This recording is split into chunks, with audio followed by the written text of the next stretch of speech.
तुमच्या विश्वासाचा आवाज, जळगाव उन्नती. जनसामान्याचे प्रश्न, न्यायासाठी लढणाऱ्या मजलुमांचे हित. आम्ही नेहमीच तुमच्या सोबत. सत्याला वाचा फोडणारी बातमी, जलद आणि अचूक माहिती मिळवण्यासाठी जळगाव उन्नती न्यूजवर रहा अपडेट.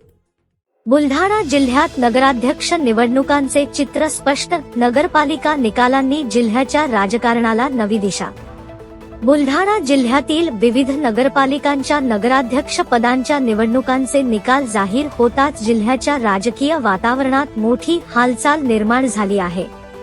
या निवडणुकांनी केवळ स्थानिक स्वराज्य संस्थांचे नेतृत्व ठरवले नाही, तर आगामी राजकीय समीकरणांनाही स्पष्ट संकेत दिले आहेत. जिल्ह्यातील 10हून अधिक नगरपालिकांमध्ये विविध पक्षांच्या उमेदवारांनी विजय मिळवत आपली ताकद सिद्ध केली आहे. भाजप, काँग्रेस, राष्ट्रवादी काँग्रेसचे दोन्ही गट तसेच शिवसेनेच्या वेगवेगळ्या गटांनी या निवडणुकात आपापली उपस्थिती ठळकपणे नोंदवली आहे.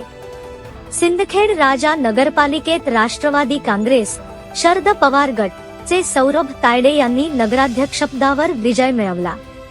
या विजयामुळे सिंदखेड राजामध्ये राष्ट्रवादी शरद पवार गटाची पकड मजबूत झाल्याचे चित्र दिसून येते. स्थानिक कार्यकर्त्यांमध्ये या निकालामुळे उत्साहाचे वातावरण आहे. लोणार नगरपालिकेत काँग्रेसच्या मीरा भूषण मापारी यांनी नगराध्यक्षपदावर बाजी मारली. लोणारमध्ये काँग्रेसचा हा विजय स्थानिक पातळीवरील संघटनात्मक ताकदीचे प्रतीक मानला जात आहे. मतदारांनी बदलाला संधी दिल्याचे चित्र येथे स्पष्टपणे दिसते. चिखली नगरपालिकेत भाजपचे पंडित रामराव देशमुख यांनी विजय मिळवला. भाजपसाठी हा विजय महत्त्वाचा मानला जात असून शहरातील विकासकामे आणि संघटनात्मक बांधणीचा फायदा पक्षाला मिळाल्याचे राजकीय विश्लेषक सांगतात. खामगाव नगरपालिकेत भाजपच्या अपर्णा फुंडकर यांनी नगराध्यक्षपद जिंकत भाजपचा प्रभाव अधिक मजबूत केला आहे. खामगाव सारख्या महत्त्वाच्या व्यापारी शहरात मिळालेला हा विजय भाजपसाठी प्रतिष्ठेचा मानला जात आहे. देऊळगाव राजा नगरपालिकेत राष्ट्रवादी काँग्रेस, अजित पवार गट च्या माधुरी शिपणे यांनी विजय संपादन केला. या निकालामुळे राष्ट्रवादीच्या अजित पवार गटाला जिल्ह्यात बळ मिळाल्याचे संकेत मिळत आहेत. मलकापूर नगरपालिकेत काँग्रेसचे आतिक जवारीवाले यांनी नगराध्यक्षपदावर विजय मिळवला.